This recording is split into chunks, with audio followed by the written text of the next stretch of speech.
예수님께서 오늘 본문에 보시면 전혀 맞지 않는 두 가지 사실을 두 맹인에게 말씀하십니다. 한 가지는 두 맹인의 좋은 믿음을 인정하시고 칭찬하십니다.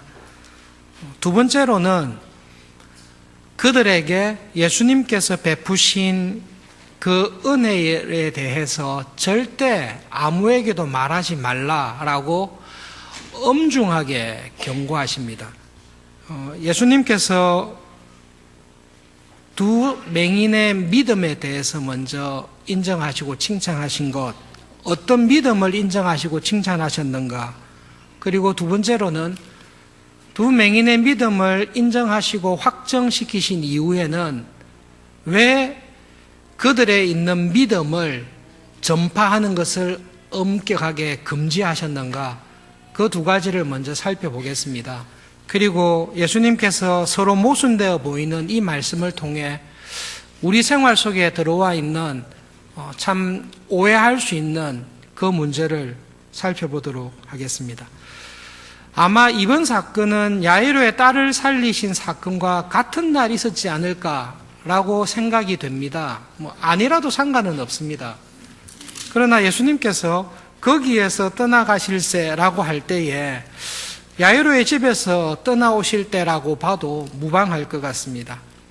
야이로의 집에서 야이로의 딸을 살리고 부모에게 딸을 건네주고 난 다음에 예수님께서 돌아오고 계십니다. 돌아오셔서 예수님이 머무시는 집까지 들어가시는 노정입니다. 그런데 맹인 두 사람이 그 집으로 돌아가시는 예수님에게 찾아와서 예수님 뒤를 따라다니며 큰 소리로 부탁을 했다라고 되어 있습니다. 예수님만 들을 정도가 아니라 제자들과 옆에 있는 사람들이 다 들을 수 있을 큰 소리로 부르짖었습니다. 우리나라 번역의 앞뒤로 조금 바뀌었는데 실제로는 이렇게 마태는 기록하고 있습니다. 예수님, 우리를 불쌍히 여겨주십시오. 우리가 이 맹인된 것, 앞을 보지 못하여 당하는 처지를 예수님 불쌍히 여겨주십시오. 그리고 예수님, 당신은 다윗의 아들입니다. 이 두 가지 이야기를 하면서 예수님을 계속 따라왔습니다. 예수님, 우리를 불쌍히 여겨주십시오. 우리의 처지를 봐주십시오. 앞을 보지 못하고 이렇게 어렵고 궁핍한 가운데 살고 있습니다. 예수님, 우리를 불쌍히 여겨주십시오. 그 다음에 예수님은 당신은 다윗의 아들입니다. Son of David니까요. 다윗의 아들입니다. 근데 여러분, 예수님 시대의 다윗의 아들은 무슨 말하고 똑같은 거 하면 메시아입니다. 이 말하고 동의어로 썼습니다. 그러니까 두 맹인은 예수님을 따라오면서 이런 고백을 한 것입니다. 한 가지는 우리를 불쌍히 여겨주십시오. 나의 처지를 불쌍히 여겨주십시오. 한 가지는 신앙 고백을 했습니다. 당신은 우리가 기다리는 메시아입니다. 당신은 다윗의 아들입니다. 라는 신앙 고백을 하면서 나왔습니다. 왜 이 두 맹인에게 예수님을 다윗의 아들, 메시아라고 믿는 믿음이 생겼을까? 거기에 대해서는 설명하고 있지 않습니다. 여러분, 예배드리는 우리들의 마음속에는 예수님께서 나의 모든 죄를 다 담당하시고 내 죄를 대신하여 십자가에 죽으셨다라는 그 구원의 은혜에 대한 믿음이 있습니다. 그 믿음이 나에게서 왜 생겼는지 정확하게 알고 있는 분도 계시지만 저를 포함해서 어떤 많은 분들은 나에게 그 믿음이 있는 것은 확실합니다. 그런데 이 믿음이 어떻게 언제 정확하게 생겼는지는 알 수 없습니다. 그러나 그 믿음이 있다는 것은 분명히 있습니다.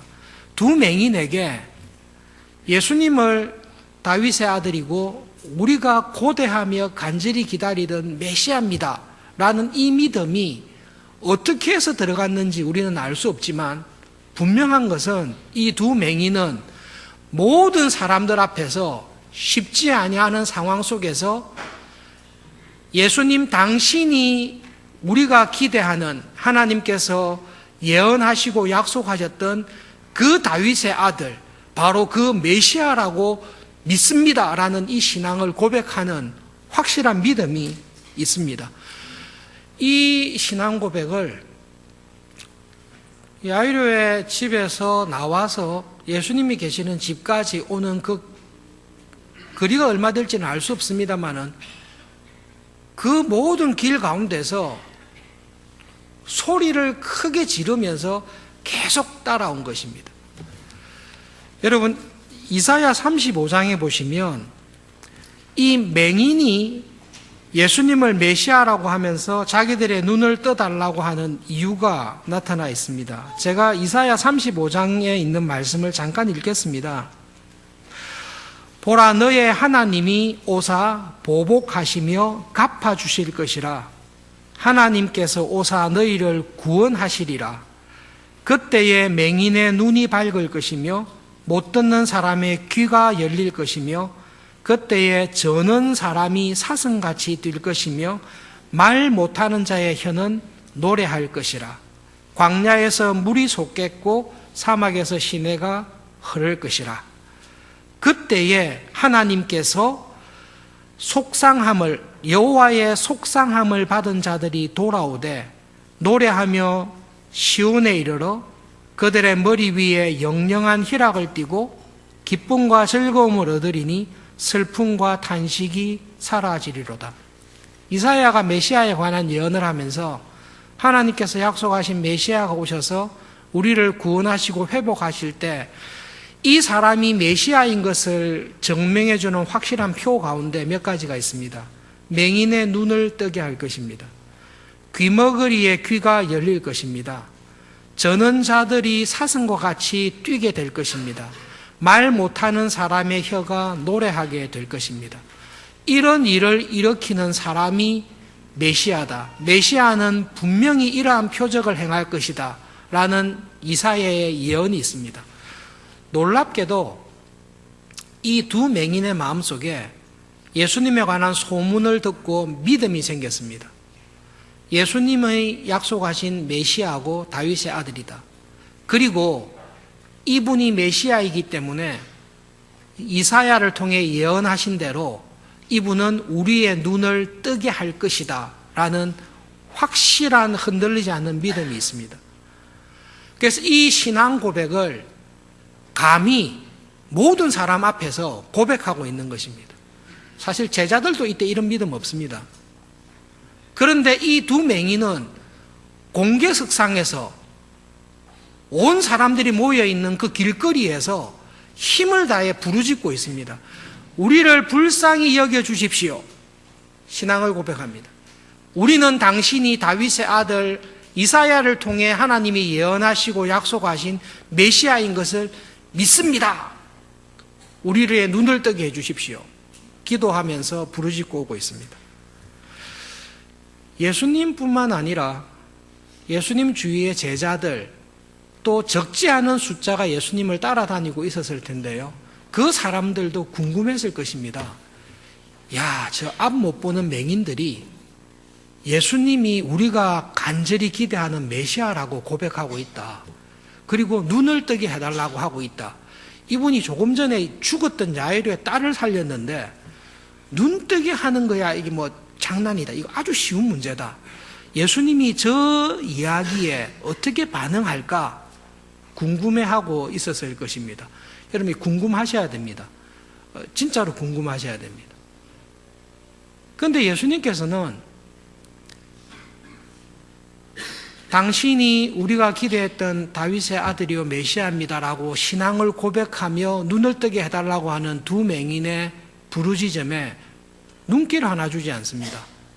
전혀 관심을 기울이지 않습니다. 성경의 내용을 보시면 마치 딴 사람을 부르는 것처럼 여기시고 외면하시고 무관심한 채로 그냥 가시는 길만 쭉 가십니다. 메시아가 맞으면 좀 이렇게 좀 표시를 하시든지 뭐 반응을 보이셔야 될 텐데 예수님은 전혀 반응을 보이지 않습니다. 메시아라고 저렇게 공개적으로 고백하는데 왜 저렇게 하시지?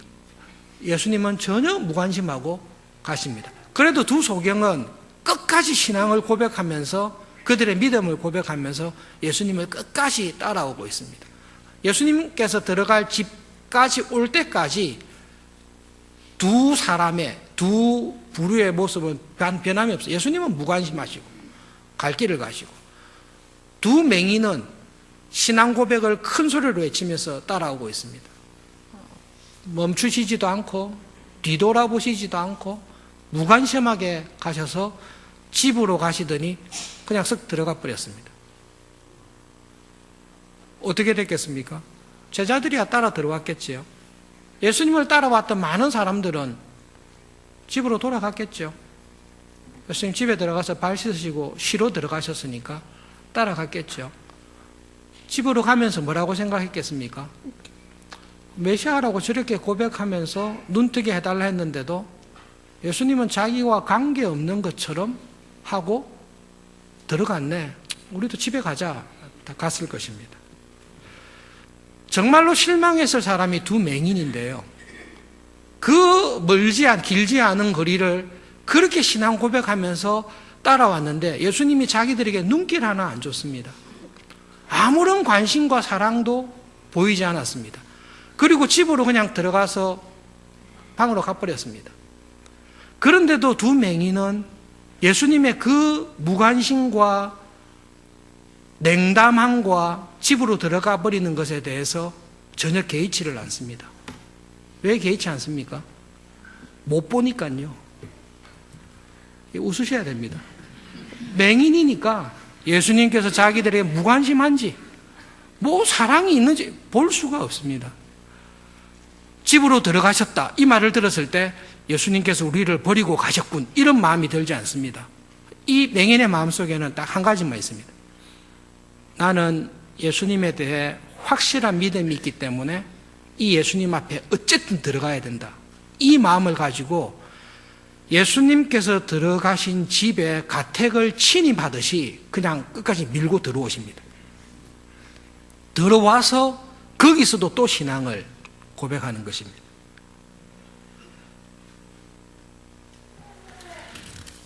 지금 상황이 엄청나게 바뀌게 됐습니다. 많은 사람들이 있는 앞에서 메시아입니다. 다윗의 아들입니다. 고백하던데 그 많은 사람들이 다 사라졌습니다. 지금은 예수님이 기거하는 집입니다. 이 집에는 예수님이 계시고 가까이 지내는 제자들만 있습니다. 거기에 두 맹인이 쳐들어왔습니다. 그제서야 모든 사람을 다 물리치시고 그 신앙을 고백하는 두 맹인이 예수님이 계신 집안에 밀고 들어왔을 그때서야 예수님께서 그 신앙과 믿음을 고백하던 맹인에게 물어보십니다. 내가 너희들의 눈을 뜨게 할 수 있을 거라고 믿냐? 라고 물었습니다. 무슨 뜻이죠? 이 맹인들은 예수님은 자기들의 눈을 뜨게 할 분이라고 믿습니다. 왜 믿죠? 이분이 누구시기 때문에요? 다윗의 아들이고 약속하신 메시아임을 믿기 때문입니다. 하나님이 이사야를 통해 약속하신 메시아는 맹인들의 눈을 능히 뜨게 할 것이라는 그 약속의 말씀을 믿습니다. 그러니 예수님께서 맹인에게 물은 말은 그 말입니다. 네 눈을 뜨게 할 능력이 있다라고 믿냐? 이걸 믿는 게 아니라 지금 죽었던 애를 살려놨는데 눈 뜨게 하는 게 더 어렵습니까? 맹인을 향해 내가 맹인의 눈을 뜨게 하는 하나님이 약속하신 메시아 다윗의 아들이라는 것을 믿느냐? 그러므로 메시아가 약속했던 맹인의 눈을 뜨게 하는 일을 할 수 있을 것이라고 믿냐? 그들의 믿음을 딱 물어보십니다. 그때 맹인들이 하는 대답이 겁니다. 예, 우리는 당신이 메시아시요 다윗의 아들인 것을 믿습니다. 그러므로 우리의 눈은 능히 뜨게 하실 줄을 믿습니다. 그 신앙의 고백을 들으시고 예수님께서 확정하시면서 이야기하십니다. 너희들의 믿음대로 될 것이다. 무슨 믿음이죠? 여러분, 맹인이 소리친 내용은 딱 두 가지입니다. 마태는 딱 두 마디를 기록하고 있습니다. 우리의 불쌍한 처지, 우리의 맹인된 처지를 불쌍히 여겨주십시오. 이거하고 다윗의 아들이시여. 이 두 마디밖에 없습니다. 여기에서 맹인들의 믿음은 어디에 들어가 있습니까? 우리를 불쌍히 여겨주십시오라는 것은 믿음이 아닙니다. 이건 간청입니다. 우리를 불쌍히 여겨주십시오, 우리를 긍휼히 여겨주십시오라는 것은 기도와 간구입니다. 이 두 맹인의 믿음은 뒤에 말에 있습니다. 당신이야말로 다윗의 아들이요, 당신이야말로 약속하신 메시아입니다. 여기에 그들의 믿음이 있습니다. 예수님께서 그들의 믿음을 인정해 주십니다. 맞다. 내가 너희들의 믿고 고백한 대로 내가 메시아고 내가 다윗의 아들이요 하나님이 약속하신 메시아로서 너희들의 눈을 뜨게 할 그 구원자라는 것을 믿냐? 예, 믿습니다. 손을 만져서 그들의 눈을 뜨게 해주셨습니다. 그 말은 예수님께서는 이 두 맹인의 믿음을 인정하시고 확정하시고 그들의 믿음이 올바른 믿음이라는 것을 그들이 기대했던 표적, 메시아가 이루실 표적을 보여심으로 말미암아 그들의 믿음을 확인시켜 주신 것입니다. 그리고 난 다음에 예수님께서 전혀 안 맞는 이야기를 두 맹인에게 하십니다. 엄히 경고하시고 명령을 하셨습니다. 소문내지 마라. 이런 거 소문내면 안 된다. 이게 아니에요. 너 절대로 소문내지 마. 뭘 소문내지 말라는 거죠? 예수님께서 너 절대로 소문내지 마. 이거는 명령이야. 절대로 소문내지 마. 라고 했습니다. 무엇을 소문내지 말라는 말입니까? 맹인인 우리의 눈을 뜨게 했다라는 것을 소문내지 말라는 것입니까? 그거는 불가능하죠. 맹인이었다가 눈 뜬 것을 소문 안 내려면 어떻게 해야 되죠? 평생 눈 감고 살아야 되는데 그거는 말도 안 되는 겁니다.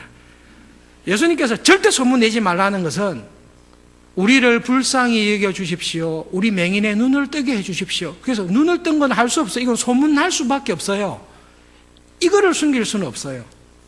뭘 소문내지 말라는 거죠? 뒤에 거예요. 나의 눈을 뜨게 하신 이분이 우리가 믿고 기대했던 메시아다. 다윗의 아들이다. 그 소문 내지 말라는 말씀입니다. 그 소문을 절대로 내지 말라. 여기에 예수님의 아이러니가 있습니다. 불일치가 있습니다.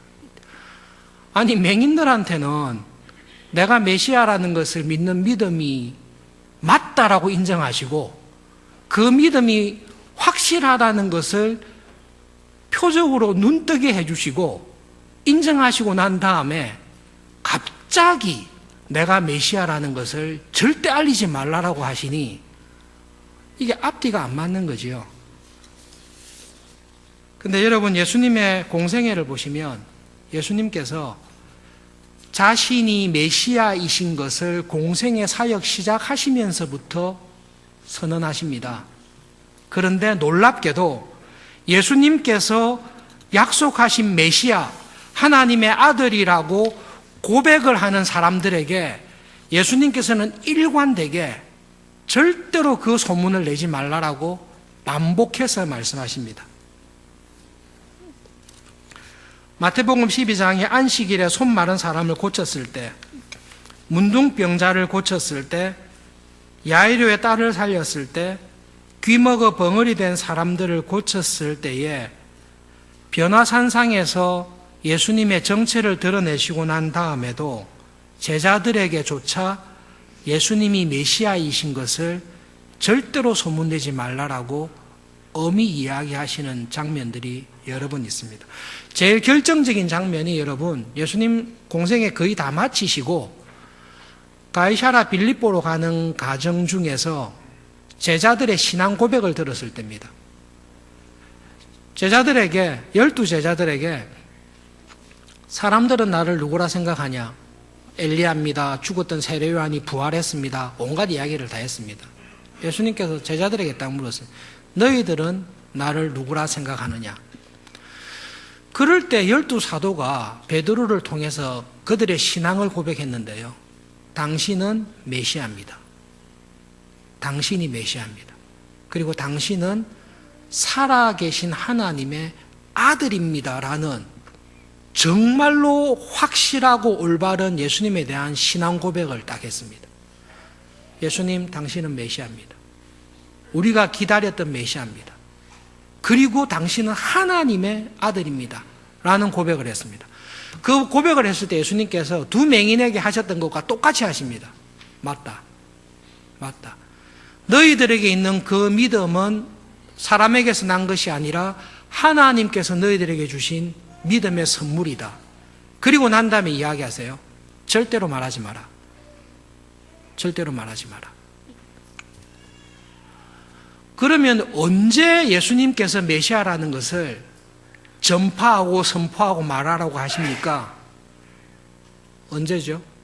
그것은 예수님께서 십자가에서 메시아로 처참하게 죽임을 당하여 죽고 3일 이후에 무덤에서 부활하시고 난 다음에 이 십자가에서 죽으시고 장사 지낸 바 되었다 부활하신 이 예수님을 만나고 난 이후에 그때에서야 이 예수님이 죽은 자 가운데서 살아나신 이 예수님이 이사야가 예언한 그 메시아요. 하나님께서 약속했던 메시아에 관한 모든 예언이 예수님의 십자가의 죽음과 부활을 통해 이분이 메시아인 것을 증명하고 난 다음에야 예수님이 우리의 메시아입니다. 예수님이 이스라엘을 회복시키기 위해 오셨습니다라는 것을 그때에야 전하게 하셨습니다. 그 이전에는 예수님께서 절대로 말하지 말라고 하십니다.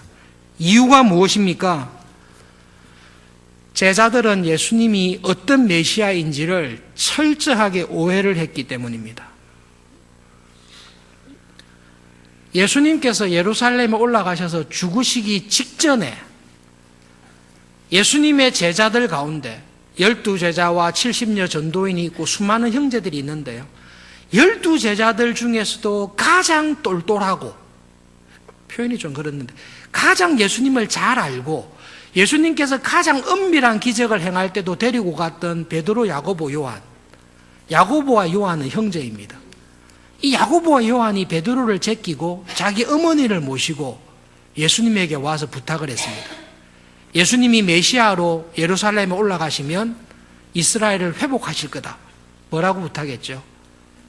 예수님께서 이스라엘을 회복하시고 메시아로서의 모습을 드러내시면 우리 첫째 아들은 영의정 시켜주시고 둘째 아들은 좌의정 시켜주십시오.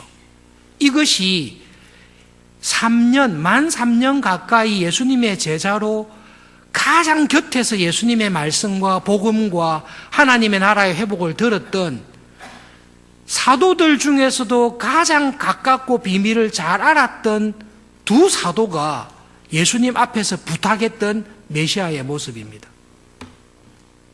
그들이 기대했던 메시아는 로마의 압제에서 이스라엘을 정치적으로 독립하고 민족을 구원해 줄 민족의 구원자인 메시아입니다.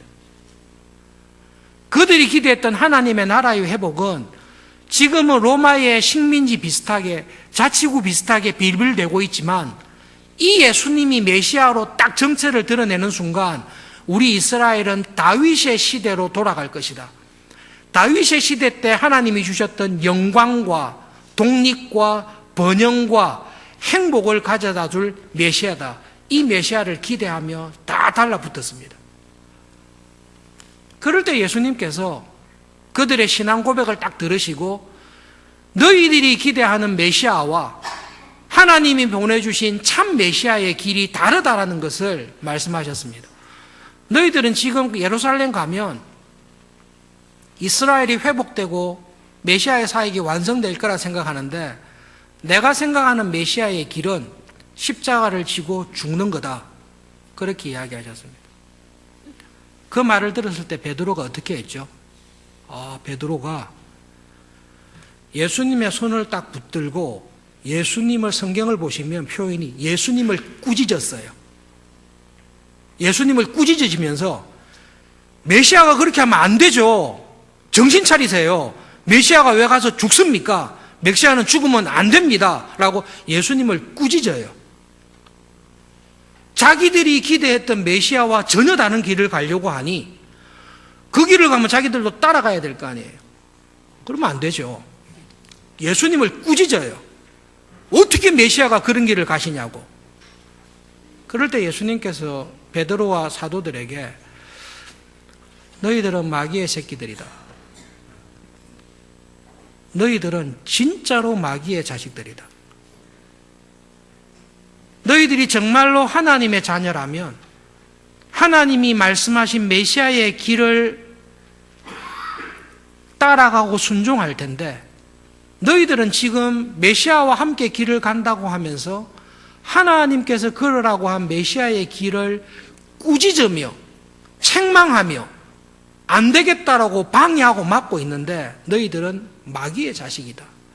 사탄아 내 뒤로 물러가라. 가라. 엄격하게 쫓아내십니다. 예수님께서 사도들에게 내가 메시아인 것을 말하지 말라라고 한 것은 사도들에게 있는 믿음에 올바른 부분과 심각한 결핍이 있기 때문에 그렇습니다. 올바른 신앙 고백이 있습니다. 예수님이 메시아입니다. 예수님이 하나님의 아들입니다. 예수님이 이스라엘을 회복시킬 것입니다. 이 믿음은 맞습니다. 그런데 이 믿음의 내용이 너무 다릅니다. 메시아를 통한 구원을 로마의 압제에서 정치적, 민족적 해방으로 생각하고 있습니다. 메시아를 통한 이스라엘의 회복이 그로 인하여 우리의 번영이 소경이 눈을 뜨고 절름발이가 힘을 얻고 말 못하는 사람이 말을 하고 이런 기적과 치유와 능력이 일어나는 것으로 생각을 하고 있습니다. 예수님께서는 그들의 빈약하기 때문에 잘못된 메시아에 관한 사상이 백성들 가운데 퍼지는 것을 정말로 싫어하십니다. 그래서 제자들한테 말하지 말라 하십니다. 내가 말한 메시아가 맞다. 그런데 너희들이 정말로 메시아가 어떤 분이신지를 확실하게 깨닫게 되는 것은 언제예요? 비참하게 십자가에서 완전히 죽고 난 다음에 그리고 부활한 예수님을 만나고 난 다음에야 하나님께서 우리에게 주기 원하셨던 구원이 메시아의 길이 하나님 나라의 회복이 이거구나라는 것은 그때 가서야 압니다. 그전에는 백날 이야기해도 못 알아들어요. 설명을 많이 하면 알아들을 수 있지 않겠습니까? 못 알아들어요. 예수님이 내 죄를 대신하여 죽으셨다는 것을 어떻게 믿어요? 그거는 성령님께서 우리 마음에 믿음을 주시지 않고서는 깨달을 수가 없습니다. 예수님께서 말하지 말라 그러셨어요. 이 잘못된 메시아에 대한 기대가 계속 퍼져갔습니다. 여러분, 예수님의 생애 가운데 결정적인 사건이 오병이어 사건입니다. 세례요한이 죽어버렸어요. 세례요한이 죽고 난 다음에 모든 기대가 예수님에게 다 쏠렸어요. 저 예수님이 우리가 기대했던 메시아가 아닐까. 그런데 막 오병이어의 기적이 벌어졌습니다. 그럴 때 백성들이 진짜 메시아다. 물어볼 필요 없다. 진짜 메시아다. 억지로 강제로 왕을 삼으려고 다 달려들었습니다. 예수님께서 도망가셨어요. 도망갔는데 또 찾아왔어요. 그때 예수님께서 사람들에게 메시아의 길에 대해서 구원의 길에 대해서 이야기했습니다. 너희들은 내 따라다니면 보리떡 5개와 물고기 2마리로 5,000명 이상 수만 명을 먹이는 것, 떡 먹고 배불러서 따라다니고 있지. 너희들이 기대하는 메시아가 그런 메시아지. 나는 그런 메시아가 아니다. 광야 40년 동안 떡 먹어도 다 죽었다. 내가 주는 떡은 내 살인데, 내 피인데, 내 살과 내 피를 먹고 마셔야 영원히 산다. 말귀를 못 알아들어요. 대판 싸웠습니다. 무리들의 반응이 이겁니다. 저희 무슨 소리 하는지를 모르겠다. 아니, 어떻게 우리가 네 살을 먹냐? 어떻게 우리가 네 피를 마시냐? 대판 싸움이 벌어졌습니다. 요한복음을 보시면 그날 이후로 나는 더 이상 이런 메시아, 이런 예수는 안 따라가겠다라고 작정하여 수많은 제자들이 예수를 버리고 다 떠나버립니다. 예수님께서 12사도들에게 묻습니다. 얼마나 심각했는지 모르겠지만 사도를 불러놓고 묻습니다.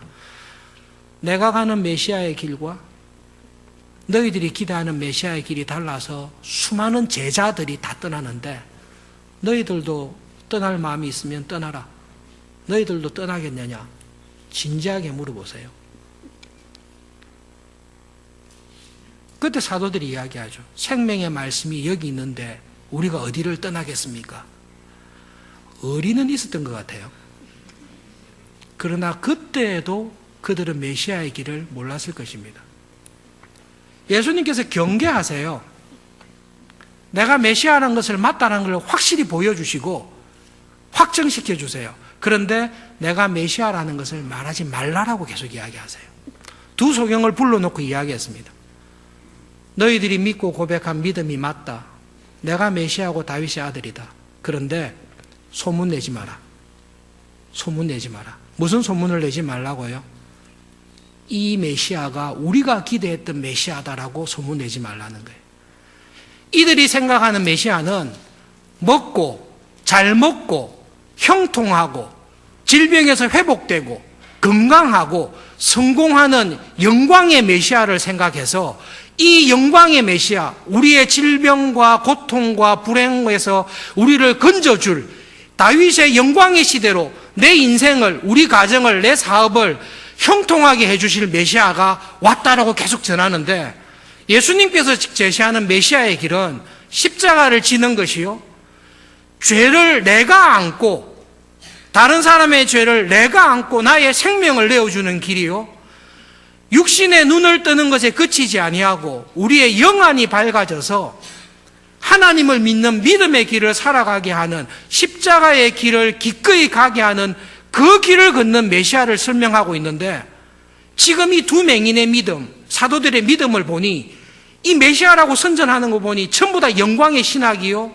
형통의 길이요, 질병과 고통에서 치유되는 우리가 기대하는 메시아를 전하고 다니니까 예수님께서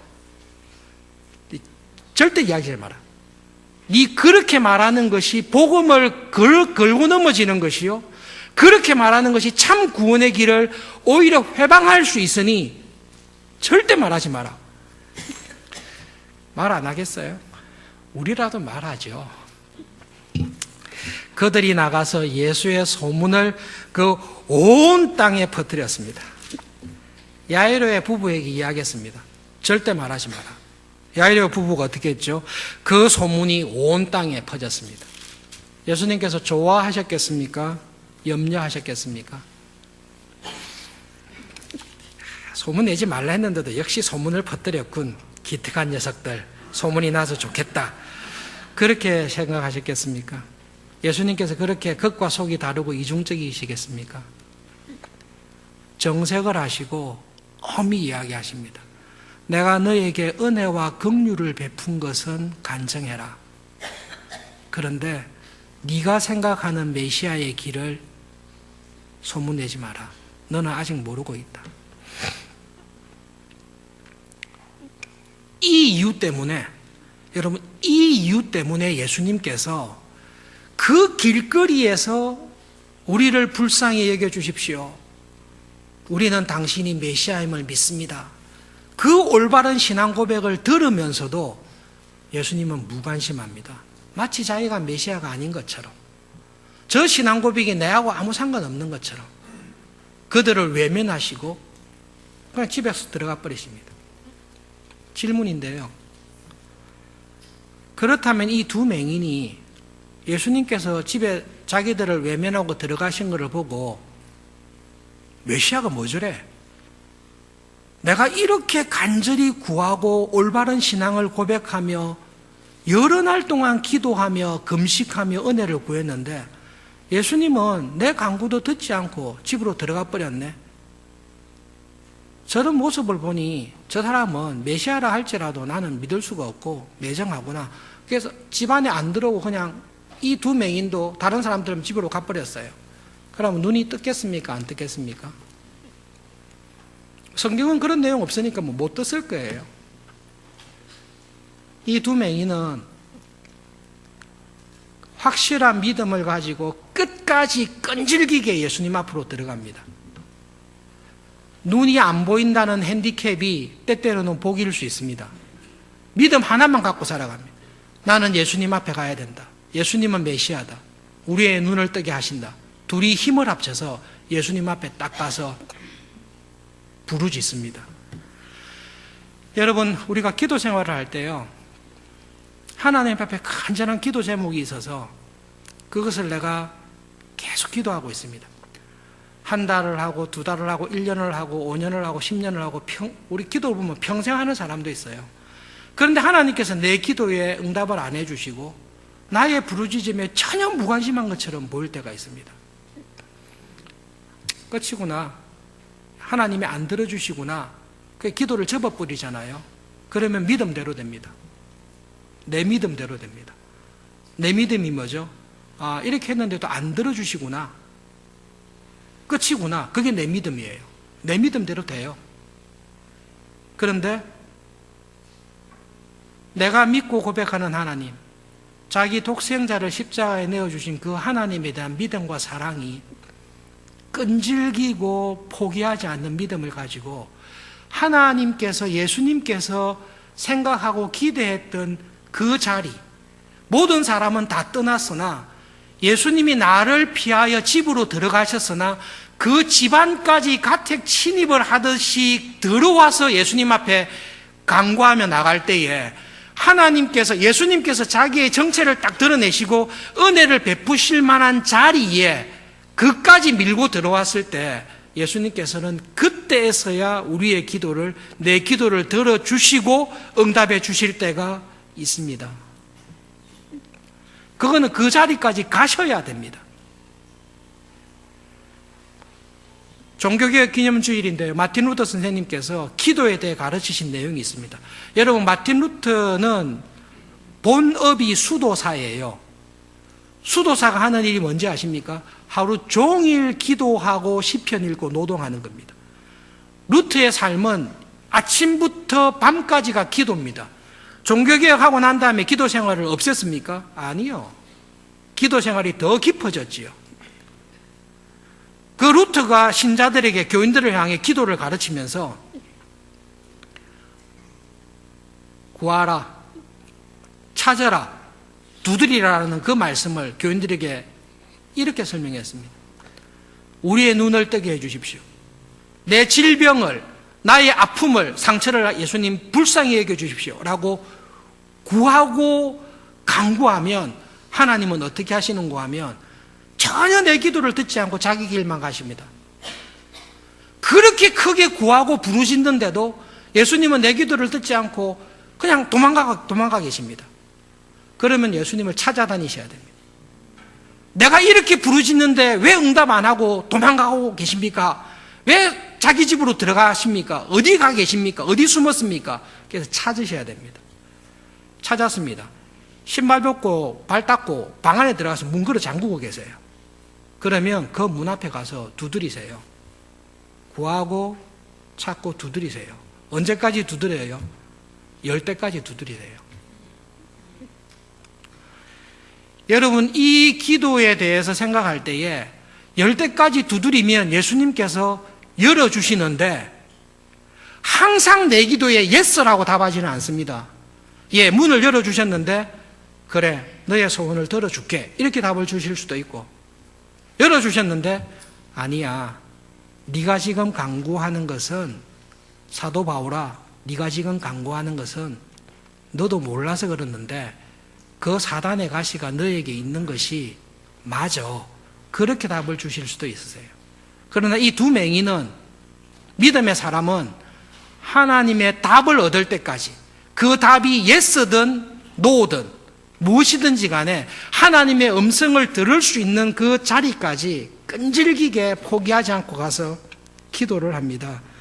그럴 때에 주님께서 그 은혜 받을 자리에 온 사람에게 하나님의 은혜를, 하나님의 선하심과 지혜를 따라 주십니다. 오늘 말씀을 통해서 예수님께서 왜 이런 앞뒤가 안 맞는 메시아라는 믿음을 인정하시고 확인해 주셨음에도 불구하고 왜 메시아라는 것을 소문내지 말라고 하셨나? 그 이유를 우리는 알 수 있습니다. 우리 생활 가운데 참 올바른 믿음임에도 불구하고 십자가의 죽으심과 부활을 경험하지 못하였기 때문에 온전하게 믿음의 길에 대해서 이해하지 못하고 오해하는 일들이 있습니다. 두 가지만 간단하게 말씀드리겠습니다.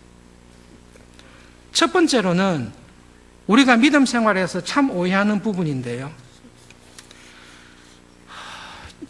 장로님, 권사님들, 저보다 연배가 많으신 오래 신앙생활 하신 분들은 한국 교회에 있었던 참 은혜스럽지만 오해할 수 있는 신앙의 분위기를 알고 계십니다. 그게 뭔가 하면 어릴 때 부흥사경에 초등학교, 중학교 다닐 때 교회에서 부흥사경회가 많았거든요. 그때 신앙 간증하시고 부흥상행에 말씀하시는 목사님들, 부흥사 목사님들의 말씀을 들어보면 신앙 간증은 항상 2부로 나누어집니다. 1부, 하나님을 모르고 죄에 빠져서 세상에서 허랑방탕하며 악하게 살았던 자기의 삶을 간증을 합니다. 그거 들어보면 와, 정말 못됐다 저 사람. 어떻게 집에서 저런 일을 하고 어떻게 저렇게 나쁜 죄를 범하고 그 사람이 굉장히 악한 사람이라는 것을 듣습니다. 그래서 저런 사람도 교회 와도 되나? 이런 생각이 들 정도로 죄에 빠져 살았던 일부 간증이 있습니다. 2부, 그러던 나에게 찾아오셨던 하나님의 구원의 은혜와 그 구원의 은혜로 인한 놀라운 회심, 그로 인하여 자기의 죄악된 삶을 다 버리게 된 구원에 대한 감격이 있습니다. 그 이야기를 들을 때 우리는 정말로 하나님의 은혜가 지금도 살아서 역사하시구나 라는 것을 도전을 받게 됩니다. 그래서 간증하는 분의 결론은 이거죠. 하나님의 구원의 은혜를 통해 제가 지금 이 교회 앞에 이렇게 간증하는 은혜의 자리에 올 수 있게 되었습니다. 은혜를 엄청 받죠. 진짜 감동. 지금도 이런 간증과 내용들은 듣고 있습니다. 그렇게 할 때에 심각한 고민이 생길 수 있는데요. 정말 좋은 신앙이 뭔가?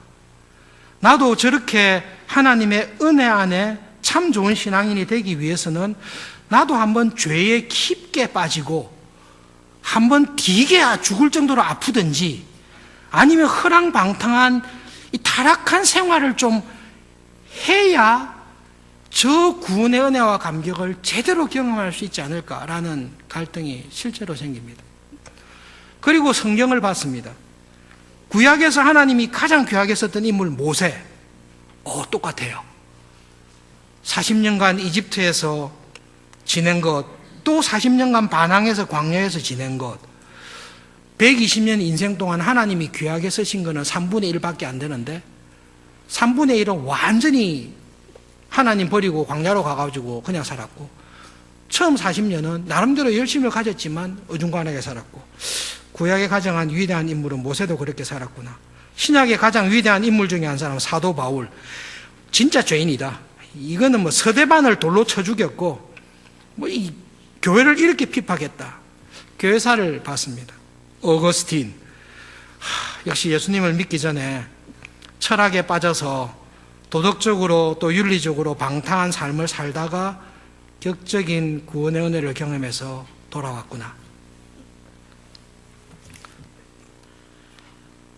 하나님의 은혜 안에 오해가 있을 수 있습니다. 여러분, 모세처럼, 바울처럼, 그리고 어거스틴처럼 어떻게 살아가는 것이 하나님의 은혜 안에 가장 합당하게 살아가는 삶은 모세처럼 사는 겁니까? 바울처럼 사는 겁니까? 어거스틴처럼 사는 겁니까? 어느 겁니까? 답은 다 아시죠? 예수님처럼 사시는 게 하나님이 가장 인정하시고 기뻐하시는 삶입니다.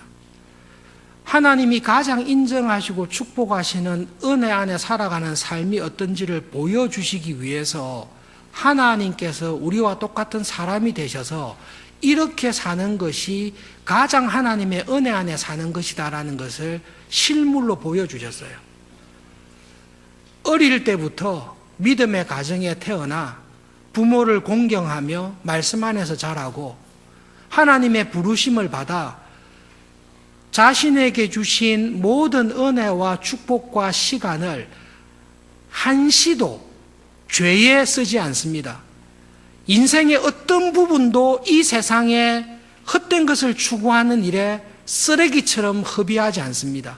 마지막 예수님께서 기도하신 대로 나에게 주신 모든 것, 내가 한 말 한마디, 내가 했던 모든 사역 한 가지 한 가지가 나에게 하라고 하신 일에 온전히 순종하는 삶이었습니다. 그것이 가장 복된 신자의 삶입니다. 여러분, 지금도 바울처럼 지금도 엄청난 회심을 경험하며 돌아온 탕자와 같은 삶을 살다가 돌아오는 교인들의 간증이 있습니다. 우리는 그 간증을 들을 때 정말로 기뻐합니다. 와, 저런 탕자와 같은 삶을 살아가는 사람이 하나님의 은혜로 돌아오다니, 우리는 그 탕자를 쓸어 안고 기뻐하는 아버지와 함께 기뻐합니다. 우리는 맏아들 같지 않습니다. 뭐 저런 인간이 우리 교회에 들어왔냐? 난 저런 인간이 우리 교회에 들어오면 난 저런 인간하고 상종 못하고 이 교회에 나는 못 다니겠다. 우리 그런 마음 가진 사람은 아무도 없습니다. 예, 어떤 죄인이라 할지라도 탕자와 같이 살았다 할지라도 회개하고 돌아오면 기뻐하고 인정하고 그에게 주신 놀라운 치유의 은혜, 회복의 은혜, 죄 고백의 은혜를 우리가 다 함께 기뻐합니다. 그러나 여러분, 탕자의 회심을 기뻐하지만 탕자가 방탕하게 살았던 삶 자체를 기뻐하지는 않습니다. 우리에게 하나님의 그 탕자의 회심을 기뻐하는 그 은혜를 사모하고 즐거워하는 우리에게 너도 이 은혜를 받기 위해서 탕자처럼 너의 시간과 물질과 건강과 재능을 세상의 헛된 일을 추구하는 일에 쓰고 와도 된다. 절대로 그렇게 하지 않습니다. 그것은 인생을 쓰레기처럼 낭비하는 것입니다. 탕자가 큰 용서를 받았습니다. 그러나 탕자가 용서를 받았으나 회복하지 못하는 게 있는데요. 자기의 젊음과 재산과 힘을 세상의 헛된 것에 낭비했던 인생은 하나님께서 회복시켜 주시지 않습니다. 그거는 회복이 안 되는 겁니다. 그것을 부러워하시는 것은 굉장히 잘못된 것입니다. 나도 그분들의 은혜와 간정을 받았을 때, 와, 나도 한번 죽을 때까지 한번 죽을 병을 알아봐야 되는 거 아닌가? 복음을 잘못 아시는 거예요. 하나님의 은혜를 더하기 위해서 죄에 거하겠느냐? 그럴 수 없습니다. 여러분, 간증하는 사람의 이야기를 자세히 들어보십시오. 이전이 너무 엉망진창이었어요. 상상도 못할, 교회에서는 상상도 못할 부도덕하고 엉망진창이었어요. 이거를 회개하여 제자리로 왔습니다. 우리가 기뻐하는 것은 뭐죠? 제자리에 온 것을 기뻐하는 거죠. 저는 이제 사람을 미워하지 않습니다. 교회는 안 미워해야죠. 이제는 더 이상 부도덕한 삶을, 부도덕한 성생활을 하지 않습니다. 모든 교회는 다 그렇게 해야죠. 이게 자랑이에요, 이게. 하나님 앞에 자랑할 것은 이제는 미워하지 않습니다. 당연하죠.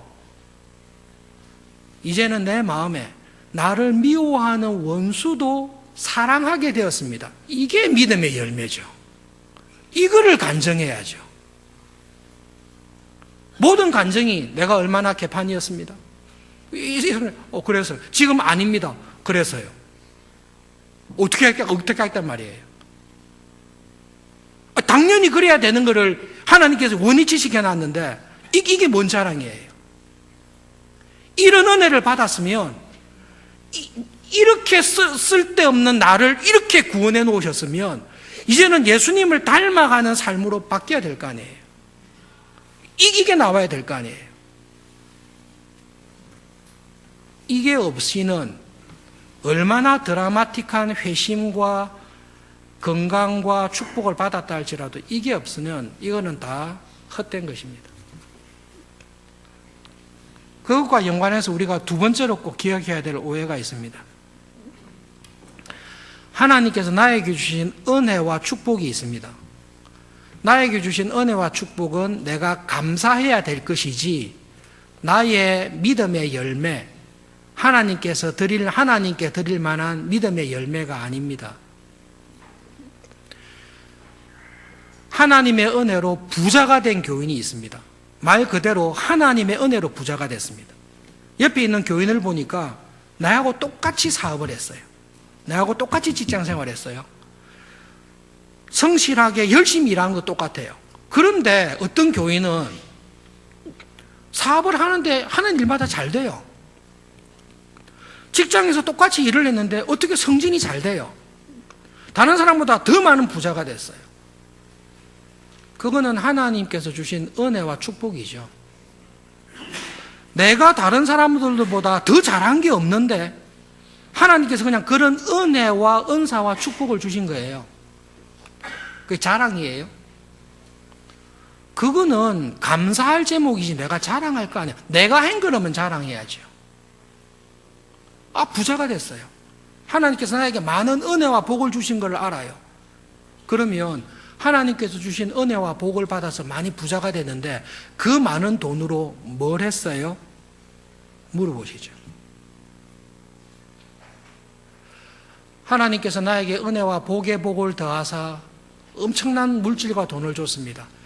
그래서 저는 가장 비싼 아파트를 구입하고 가장 좋은 차를 타고 명품 옷을 입고 가장 값진 음식을 먹으면서 살았습니다.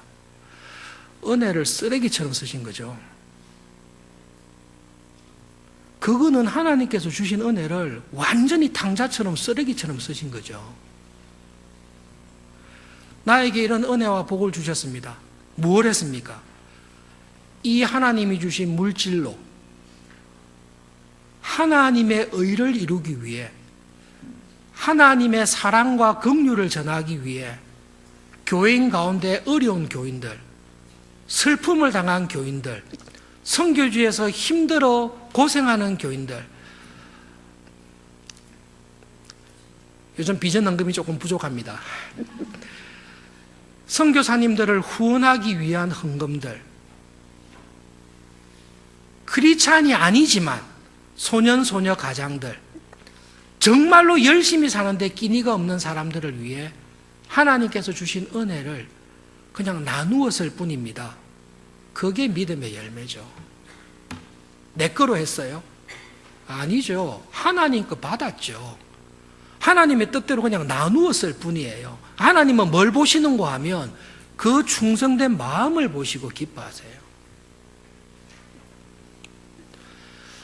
가장 비근한 게 이해하기 쉬운 게 물질이에요. 그런데 영적인 은사도 있어요. 영적인 은사 가운데 말씀을 탁월하게 이해하고 정리하는 은사를 받았어요. 신학대학원 교수님 한 분 중에 어릴 때부터 믿음의 가정에 자라서 미국에 있는 교수님이세요. 은퇴하셨어요. 진짜 탁월하고 유명하세요. 학장, 우리나라 총장까지 다 하셨던 분인데 은퇴할 때 인터뷰를 했습니다. 하나님께서 주신 은혜가 뭡니까? 하나님께서 저에게는 정말로 복된 은혜를 주셨습니다. 믿음의 가정에서, 좋은 교회에서 좋은 교육을 받게 하시고 특별히 머리가 좋아가지고 공부하면 다 이해가 됐대요. 그래서 유명해지고 학장이 되고 총장이 됐어요. 그래서 어떻게 했습니까? 저에게 주신 이 은혜에 감사해서 제가 은퇴하는 이날까지 교수로서 제 마음에 정리한 게 있습니다. 아침 몇 시에 항상 학교에 출근해서 연구실에서 몇 시까지 퇴근 시간을 정해놓고 제가 하루도 나에게 주신 교수로서의 사명을 게을리하지 않도록 최선을 다하면서 살아왔는데 하나님께서 은혜 위에 은혜 주셔서 그 일을 다하고 이제 은퇴하게 해주셨는데 나에게 이런 은혜와 은사를 주신 하나님께 감사합니다. 그게 열매죠. 그게 열매죠. 하나님께서 나에게 믿음의 은혜를 주셨습니다. 내가 손을 대면 모든 사람이 다 낫는 신유의 은혜를 주셨습니다. 내가 기도하면 모든 죽었던 사람도 벌떡벌떡 일어나는 능력을 나한테 주셨습니다. 그거를 가지고 그런 일이 있습니까? 지금도 있죠. 하나님께서 은사는 주세요. 근데 그 은사를 가지고 은사주의에 빠지는 사람들이 있어요. 은사주의에 빠지는 사람은 은사를 가지고 자기를 자랑해요. 내가 안수하면 다 낫는다 자랑해요. 자기 거예요. 자기가 받은 은혜와 은사가 있는데요, 그것은 하나님께서 나에게 주신 축복이고 은혜고 책임이에요. 우리는 다 책임이 있습니다. 그것을 받아서 우리는 누구의 길을 가는가 하면 예수님께서 걸으셨던 십자가의 길을 가는 것입니다. 나에게 주신 모든 은혜와 능력과 지식과 축복을 가지고 사람을 살리고 영혼을 살리고 하나님의 나라와 뜻이 이 땅에서 이루어지는 일에 쓰임받는 거죠. 그거를 위해서 하나님은 지금도 은혜를 주시고 능력을 주시고 복을 우리에게 주십니다. 여러분, 내가 받은 은혜와 은사와 축복하고 그것을 통해 내가 하나님께 드려야 될 믿음의 열매하고는 구별하셔야 됩니다. 그것이 있으셔야 됩니다. 내 삶을 하나님 앞에 돌아봤을 때 내가 하나님 앞에 은혜에 합당하게 내어놓은 주님께서 보시고 칭찬할 만한 열매가 있으셔야 되는데, 그 열매는 예수님께서 보여주신 대로 십자가를 지는 것입니다. 너무 쉽게 말하면 다른 사람을 살리기 위해 내가 죽으시면 됩니다. 다른 사람을 사랑하기 위해 내 마음에 있는 시기와 질투와 억울한 것들을 내가 그냥 다 감수하면 되는데, 이것을 감수할 수 있는 은혜를 내가 십자가 안에 딱 들어갈 때 예수님께서 딱 주십니다. 고린도전서에 있는 말씀 기억하면서 말씀을 마치겠습니다. 예수님께서 두 맹인에게, 두 제자에게 내가 메시아인 것을 절대로 말하지 말라고 했습니다. 고린도전서에 이렇게 말씀하십니다. 내가 어린아이였을 때는 말하는 것이, 생각하는 것이, 행동하는 것이 어린아이와 같았습니다. 그러나 장성한 사람이 되어서는 어린아이의 일을 버리게 되었습니다. 믿음 안에서, 말씀 안에서 장성하셔야 됩니다. 너희가 내 안에 거하고 나의 말이, 예수님의 풍성한 말씀이 우리 안에 거하게 되면 진리를 알게 됩니다. 메시아가 이런 메시아였구나. 나의 행복을 주는 메시아가 아니라 다른 사람의 행복을 위해, 하나님의 뜻을 이루기 위해 자기가 십자가를 지고 죽는 그것이 메시아였구나라는 진리를 알게 됩니다. 그런데 이 진리 안에 거하는 사람은 자유함이 있습니다. 진리를 알지니 진리가 너희들의 영혼과 삶을 자유하게 할 것입니다. 기도하겠습니다. 예수님, 우리를 불쌍히 여겨주십시오. 간절히 구하는 두 맹인에게 긍휼히 여기시는 하나님, 은혜의 하나님이신 것을 보여주셨습니다. 그리고 예수님, 우리가 믿고 기대하는 메시아의 길과 주님께서 실제로 걸으셨던 메시아의 길이 얼마나 다른지를 제자들에게, 저희들에게 가르쳐 주셨습니다. 이 말씀을 통해 우리가 생각하는 믿음의 길, 우리가 생각하는 참 성공적인 신자의 삶이 주님께서 가르치시고 원하시는 신자의 삶과 하나가 되는 은혜를 주시옵소서. 그리고 저희들의 이 땅에서의 남은 삶을 통해 하나님의 기쁘신 뜻을 이루시는 그 일에 쓰임받는 우리들이 되도록 사용해 주시고 축복해 주십시오. 예수님의 이름으로 기도합니다.